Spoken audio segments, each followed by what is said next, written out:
आया था, दुर्भाग्य है कि वो पूरा नहीं हुआ, दुर्भाग्य है। और इसमें आपने उत्तर दिया है, मैं तो जो आपने उत्तर दिया है उसी में ही पूछूंगा।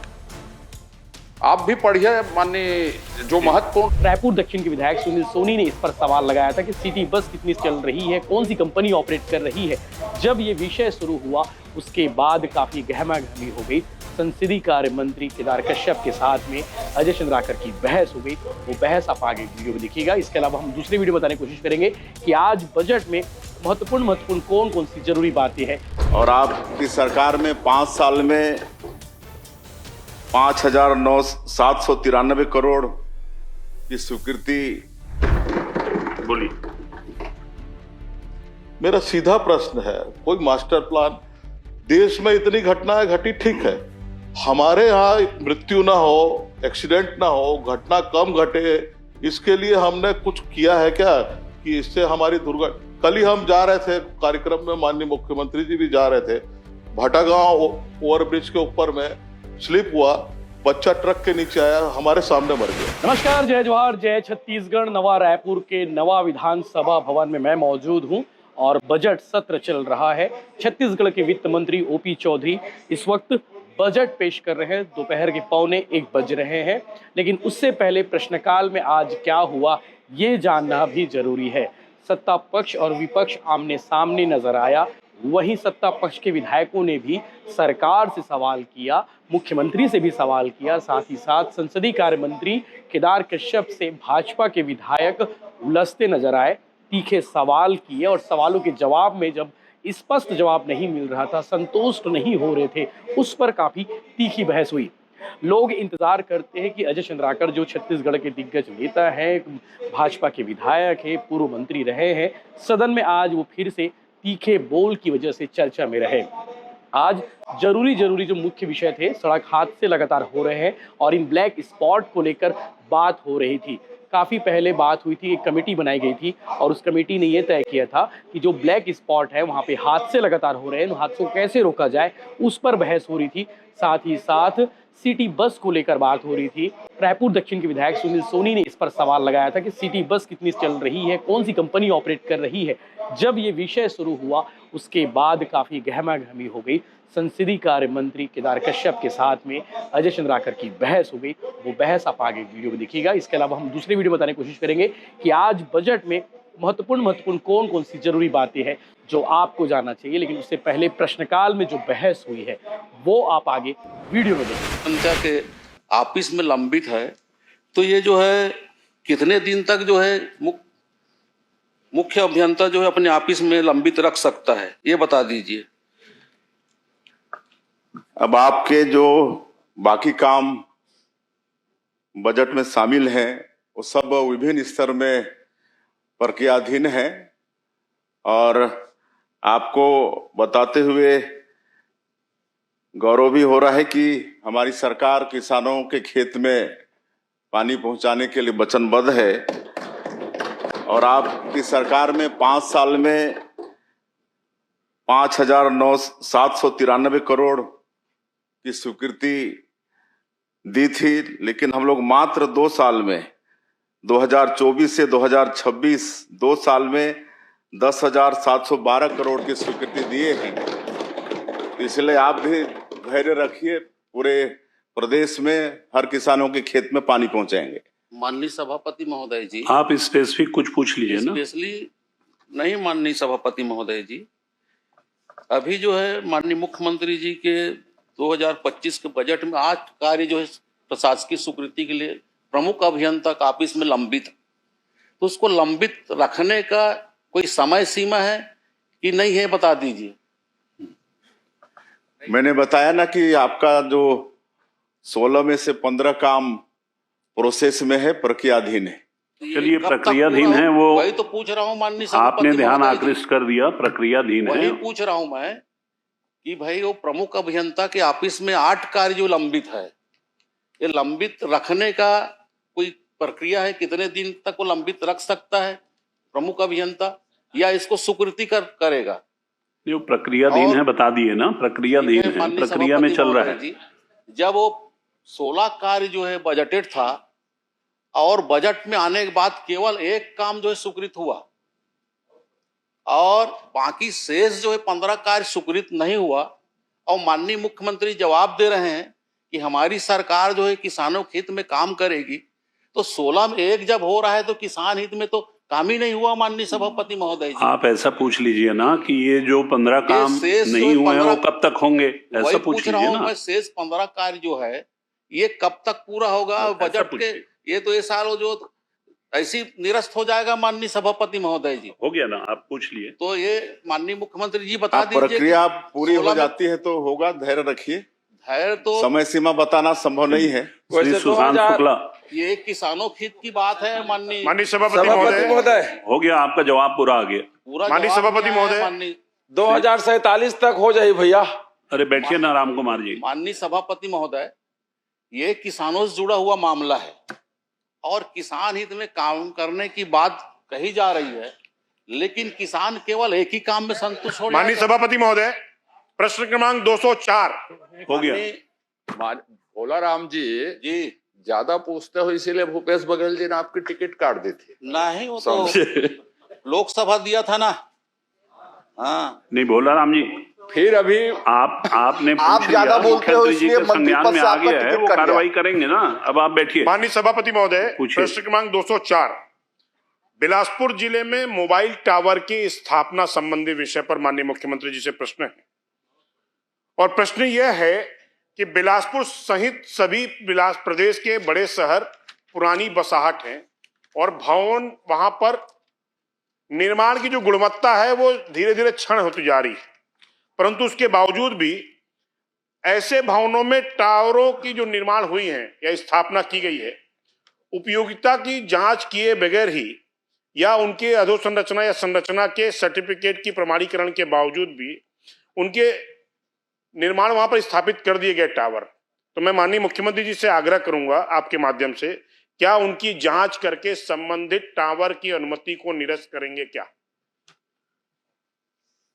माननीय सभापति महोदय, मैं माननीय सदस्य को अवगत कराना चाहूंगा कि ऐसे टावर जो भवन की उपयुक्तता की जांच के बिना लगाए गए होंगे और पर्टिकुलर कहीं की अगर आपको जानकारी है तो हमें अवगत करा दें। निश्चित रूप से परीक्षण कराएंगे और आप नगरीय निकाय स्तर पर भी इसकी शिकायत करा के कार्यवाही करा सकते हैं। ठीक। माननीय सभापति महोदय, एक पूरक प्रश्न और है। ऐसे टावर जिनकी कोई वैध अनुमति भी नहीं ली गई है एवं अवैध रूप से लगाए गए हैं, उनकी भी जांच करके क्या कार्रवाई करेंगे क्या? जो प्रदाता एजेंसी है, सुविधा प्रदाता एजेंसी, मुख्यमंत्री जी ने कह दिया ना, आप लिख के दे नहीं, दीजिए, वो जांच कर जो लेंगे। अनुमति ली है उसके स्ट्रक्चर की बात हुई है मैं पहले। इस पर भी लिख के दे दे माननीय सभापति हाँ, महोदय, उसमें भी इसके करवा भी दें। परीक्षण करा लेंगे और इसकी भी शिकायत नगरीय स्तर में करके कार्रवाई वहां से भी करा सकते हैं। जी धन्यवाद। श्री सुनील कुमार सोनी जी, माननीय एक प्रश्न इसी में इसमें जी। पूछ लीजिए। माननीय सभापति महोदय, माननीय मुख्यमंत्री जी से मैं जानना चाहूंगा कि जब मोबाइल टावर लगाया जाता है तो एक क्राइटेरिया बनाया गया होगा कि सघन आबादी से इतना दूर या इतना डिस्टेंस, क्योंकि रेडिएशन उसमें भी निकलता है और आम लोगों को उससे खतरनाक बीमारी हो सकती है, तो वो क्राइटेरिया आपने क्या सेट किया है वो बता दीजिए।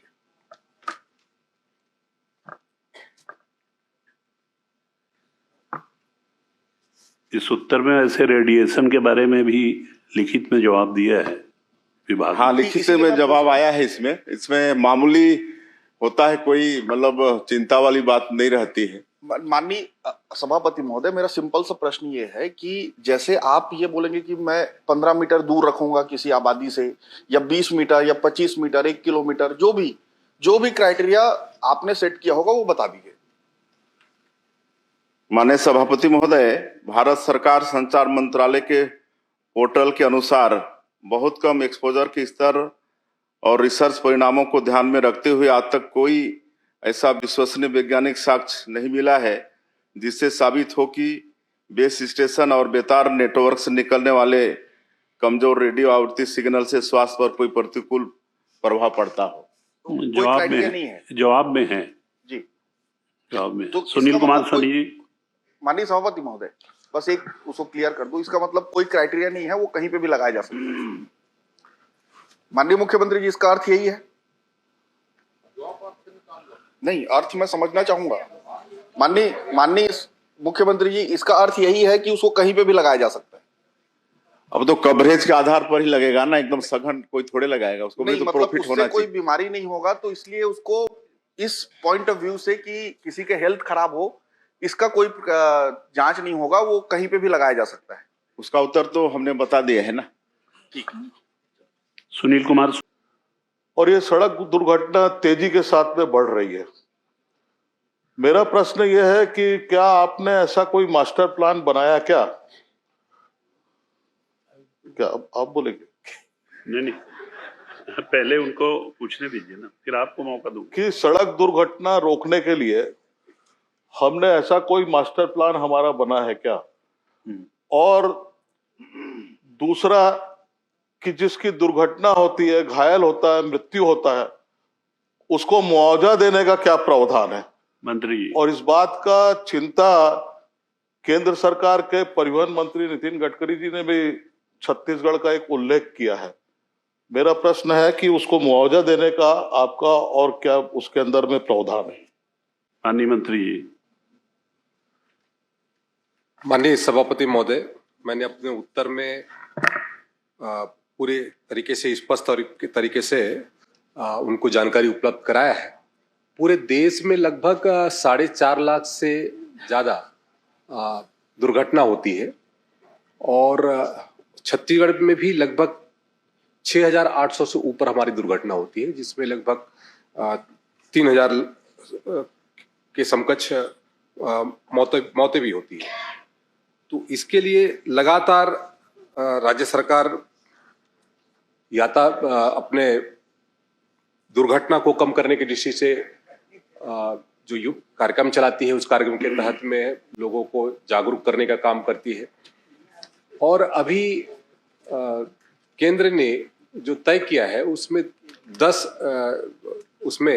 जो हमारे कहते हैं रायपुर जिले को उन्होंने 0 फेटालिटी डिस्ट्रिक्ट के रूप में कहते हैं तय किया है, जिसके तहत में हमको ज़्यादा से ज़्यादा इसमें प्रयास करना है, क्योंकि हमारा ये कैपिटल भी है और कैपिटल होने के नाते हमारे यहाँ पर दुर्घटना की स्थिति कम हो, और उसके लिए लगातार हमारे माध्यम से प्रयास भी करते हैं। और इसमें ये 13 फरवरी से इस योजना को लॉन्च किया गया है और 13 फरवरी 2026 से, और इसमें 7 दिनों तक लगभग 1.5 लाख रुपए उसमें उपचार की व्यवस्था सरकार के माध्यम से किया जाएगा। और इसके तहत में हमारे यहाँ पर ये योजना लागू है। और उसके अलावा पिछले बार में 2025 से 2026 तक जो दुर्घटना में जो पीड़ित है, उसमें गुड समेटियन नेक व्यक्ति के नाम पे 76 व्यक्तियों को लगभग 5,000 रुपए प्रति व्यक्ति को उनको मेरा राशि दिया गया है। सभापति मंत्री जी, आप बैठिए ना, मेरा निवेदन वो मैंने पढ़ लिया। मेरा सीधा सा प्रश्न है सभापति जी। 1 मिनट रुकेंगे। अध्यक्षीय दीर्घा में माननीय सांसद श्री विजय बघेल जी उपस्थित हैं, सदन उनका स्वागत करता है। बोलिए। मेरा सीधा प्रश्न है, कोई मास्टर प्लान, देश में इतनी घटनाएं घटी, ठीक है, हमारे यहाँ मृत्यु ना हो, एक्सीडेंट ना हो, घटना कम घटे, इसके लिए हमने कुछ किया है क्या कि इससे हमारी दुर्घटना? कल ही हम जा रहे थे कार्यक्रम में, माननीय मुख्यमंत्री जी भी जा रहे थे, भाटागांव ओवरब्रिज के ऊपर में स्लिप हुआ, बच्चा ट्रक के नीचे आया, हमारे सामने मर गया। तो ये जो स्थिति है कि ऐसा, चलिए मैं एक लाइन ये दूसरा पूछता हूँ, रायपुर राजधानी है और राजधानी के अंदर में ऐसा कोई हमने मास्टर प्लान बनाया क्या कि जिससे जो है वो, और हमने क्या प्रावधान रखे कि जिससे जो है वहां पे रायपुर शहर के अंदर में जो है ये एक्सीडेंट कम हो? माननीय मंत्री। माननीय सभापति महोदय, रायपुर जिले में यातायात जो व्यवस्था को सुदृढ़ करने के लिए लगभग 19 चौक चौराहों को उसमें प्राथमिकता में रखा गया है। उसमें जो सुधार और निर्माण के कार्य उसमें किया जा रहा है, और उसमें भारत माता चौक है, फापाडी चौक है, जयस्तंभ चौक, ऐसे लगभग 19 चौकों को कहते हैं इसमें रखा गया है। और 14 ऐसे स्थान हैं जिसमें क्या कहते हैं लेफ्ट टर्न फ्री उसको कराया गया है। और उसके साथ में हमारे जो उसकी पूरी जो व्यवस्था है, उस यातायात की परिवहन की जो व्यवस्था है उसको सुधार करने की दृष्टि से लगातार हमारी सरकार के माध्यम से प्रयास किए जा रहे हैं। और रायपुर जिले में 27 जंक्शन में विभिन्न प्रकार के जो कैमरा लगाया गया है। रायपुर जिले में ITMS के विस्तार की योजना भी चलते हैं के माध्यम से विस्तार किया जा रहा है। और रायपुर जिले में परिवहन विभाग के द्वारा ओवर स्पीड रोकने के लिए 3 स्थानों पर लेडार कैमरा स्थापित किया गया। ऐसे अनेक जो कार्य हैं जो हमारे माध्यम से किए जा रहे हैं। मैं माननीय सभापति महोदय, माननीय विधायक जी की चिंता है कि रायपुर में दुर्घटना कम हो, और इसकी चिंता राज्य सरकार की भी है, और उसके लिए हम लोग लगातार इसके लिए प्रयास कर रहे हैं। और आने वाले समय में हमारी बैठक भी होगी और उस पर किस तरीके से रणनीति बनाया जाए ताकि हमारा ये जिला, माननीय मुख्यमंत्री जी ने तो ये भी कहा कि केवल रायपुर संभाग के मुख्यालय के दृष्टि से नहीं बल्कि हमारे प्रदेश के 5 संभाग मुख्यालयों पर इसको क्या कहते हैं विस्तार किया जाए। इसमें भाटा गांव को भी जोड़ लीजिए, अंडरब्रिज को। सभापति जी, मेरा खाली एक प्रश्न, 2 प्रश्न है मेरा, बहुत आवश्यक है ये। बिल्कुल, मैं मौका दे रहा हूं। मैं लगा है, मैंने बहुत मन से इस प्रश्न को लगाया है रायपुर की चिंता करके। तो पूछिए ना, पूछिए। इसके अंदर में एक भाटा गांव मैंने पढ़ा, लेकिन इसकी समय सीमा क्या है? इन अंडरब्रिज को ठीक करके ट्रैफिक का करेंगे। एक दूसरा जो है सबसे बड़ा, परिवहन मंत्री जी, कि आज सस्ता परिवहन राजधानी की आवश्यकता है। आपके माध्यम से कितनी सिटी बस जो है इस रायपुर शहर के अंदर में चल रही है? क्योंकि जब मैं महापौर था तो 2008 में हमने प्राइवेट पार्टनरशिप के अंदर में 40 बस हमने प्रारंभ किया था। ये मैं आपको जानकारी के लिए देता हूं। आज जो है हम रायपुर शहर के अंदर में कितनी सिटी बसें हमारी संचालित हो रही है और किनके द्वारा हो रही है, और उसका आने वाले समय के अंदर में आपकी सिटी बस चलाने की क्या योजना है? एक जानकारी और के साथ में मैं अपनी प्रश्न को खत्म करता हूं। राइट्स कंपनी भारत सरकार का उपक्रम, उससे हमने इसका सर्वे कराया था, और सर्वे कराकर 2025 में 450 सिटी बस चलना था। अभी कितनी चल रही है? जवाब के लिए मंत्री जी को। माननीय सभापति महोदय, माननीय सदस्य ने जो प्रश्न पूछा है, उस प्रश्न में क्योंकि उन्होंने दुर्घटना के संदर्भ में जानकारी चाहिए है, सिटी बस के संदर्भ में जानकारी नहीं चाहिए, तो सिटी बस के संदर्भ में यदि जानकारी उपलब्ध करना। अजय चंद्राकर सभापति जी, मेरा प्रश्न है ये पहले ही लिखा हुआ है। मैंने लिखा है राजधानी में सुगम यातायात को लेकर क्या रणनीति है। तो सुगम यातायात का मतलब है सस्ता परिवहन। ये मेरे प्रश्न का पहला, आप सभापति जी, आपसे निवेदन है, मेरा प्रश्न देख लीजिए मंत्री जी कि आज सिटी बस जो है, कितनी सिटी बसें आज के डेट के अंदर में चल रही है? 40 2008 में चालू किया था। आज की डेट के अंदर में रायपुर में कितनी सिटी बस? उनको बोलने दीजिए मंत्री जी। माननीय सभापति महोदय, मैं इसकी जानकारी अलग से उपलब्ध करा दूंगा। ठीक, अजय चंद्राकर जी। माननीय सभापति महोदय, माननीय जोगी जी मुख्यमंत्री थे, प्राइस वाटर हाउस कूपर्स को रायपुर के यातायात के लिए और दुर्घटनाओं के अध्ययन के लिए उन्होंने कमेटी बनाई थी। तब से इस विषय को लड़ रहे हैं अपन। दुर्भाग्य यह है कि घटने के बजाय बढ़ रहा है। इसमें आपने 139 की असंदेह चर्चा स्वीकृत की, और यह विषय परिवहन विभाग का विषय नहीं है। दुर्घटना में मृत्यु जो है, स्थानीय शासन विभाग, PWD विभाग जैसे अन्य विभाग हैं जो इसमें जुड़े हुए हैं। 139 की चर्चा में जो आश्वासन आया था, दुर्भाग्य है कि वो पूरा नहीं हुआ, दुर्भाग्य है। और इसमें आपने उत्तर दिया है, मैं तो जो आपने उत्तर दिया है उसी में ही पूछूंगा। आप भी पढ़िए, माननीय जो महत्वपूर्ण रणनीतियां हैं उसमें सिर्फ एक 9 नंबर है, उसमें भर काम हो रहा है, बाकी कागज में। 8 को पढ़ लीजिए आप, 8 जो है प्रस्तावित है। मैं आपसे यह जानना चाहूंगा कि यह रणनीति किस विशेषज्ञ ने बनाई?